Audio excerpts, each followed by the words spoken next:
ये जो धर्मव्याध है वो कहते हैं कि विषयी जीव धर्म का पालन कभी भी नहीं कर सकते।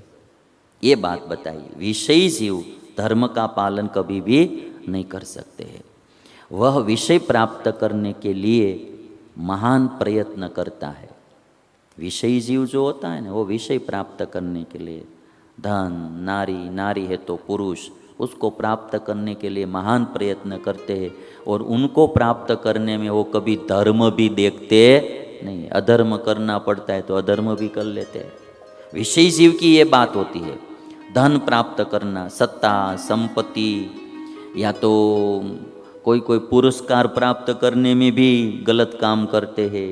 कोई स्त्री को प्राप्त करने में, कोई पुरुष को प्राप्त करने में, खान पान की चीज़ें प्राप्त करने में, वो प्राप्त करने में विषयी जीव इतनी मेहनत करता है और प्रयत्न करता है।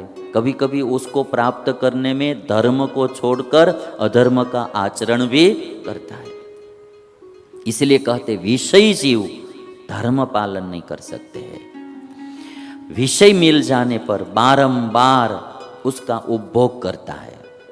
विषय मिल जाता है तो फिर उसका एक तो विषय प्राप्त करने के लिए मेहनत करता है, अधर्म भी करता है, गलत काम भी करता है।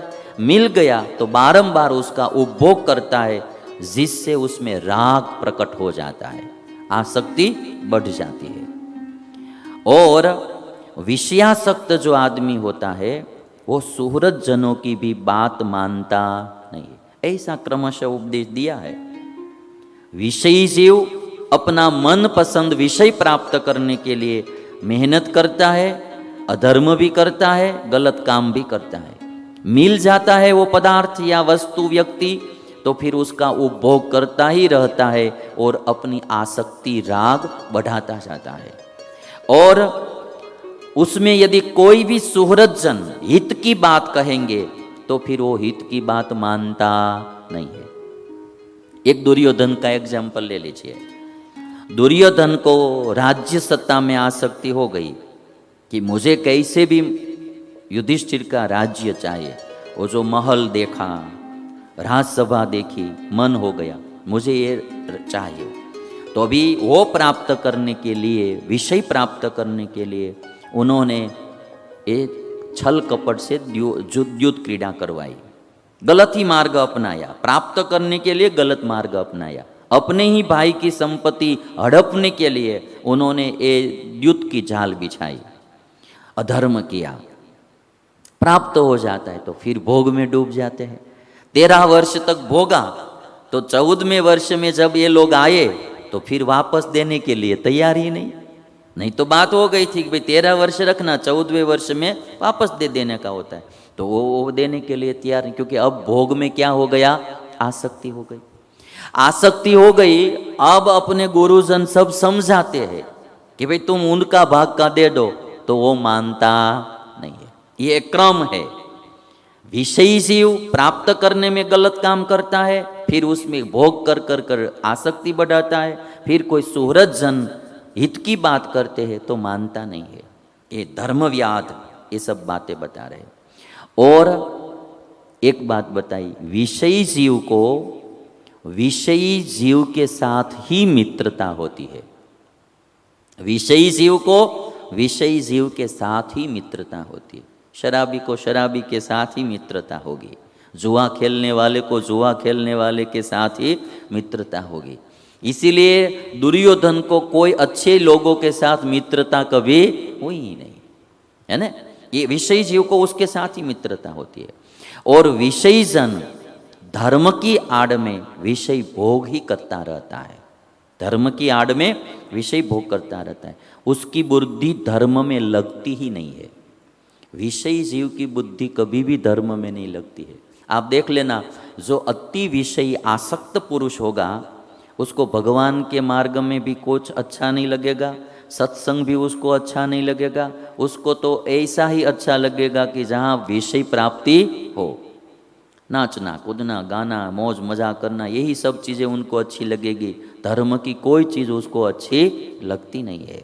इसलिए ये धर्मव्याध कहते विषयी जन को विषय भोग करना ही अच्छा लगता है, उसकी बुद्धि धर्म में लगती ही नहीं है।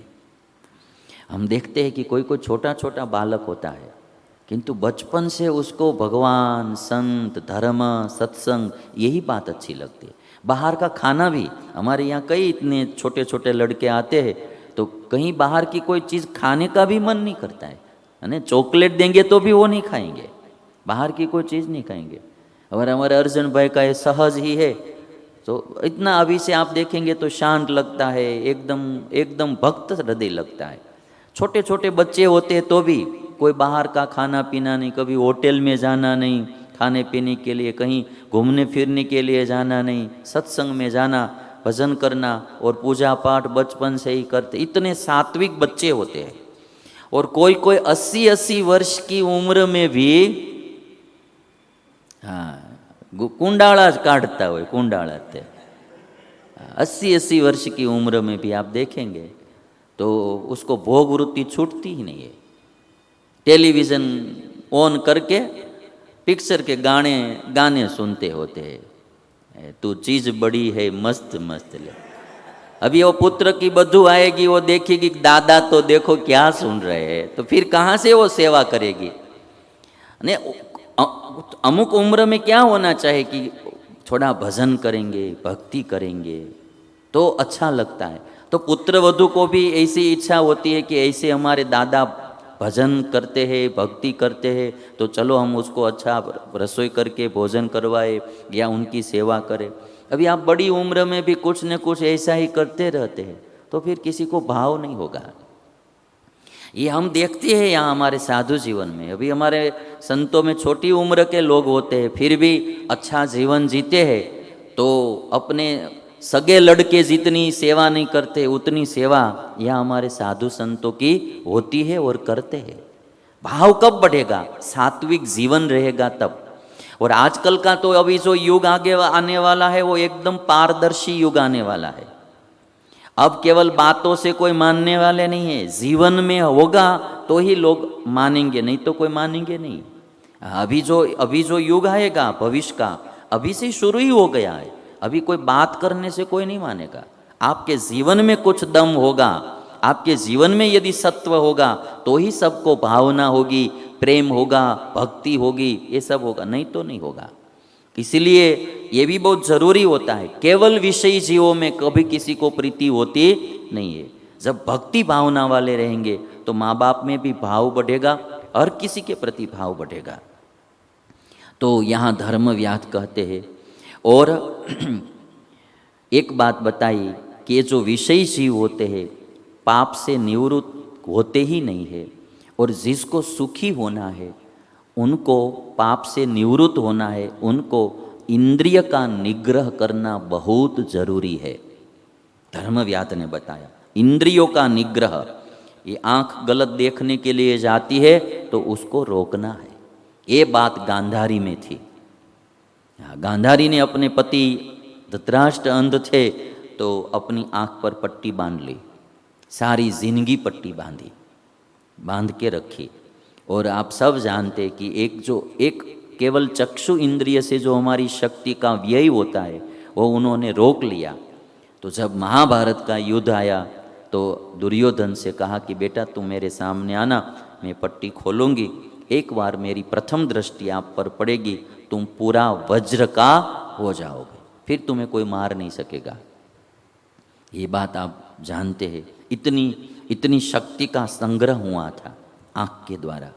तो एक एक इंद्रियों में शक्ति तो है, किंतु हम विषय भोग में वो शक्ति को गवा देते हैं, बर्बाद कर देते हैं।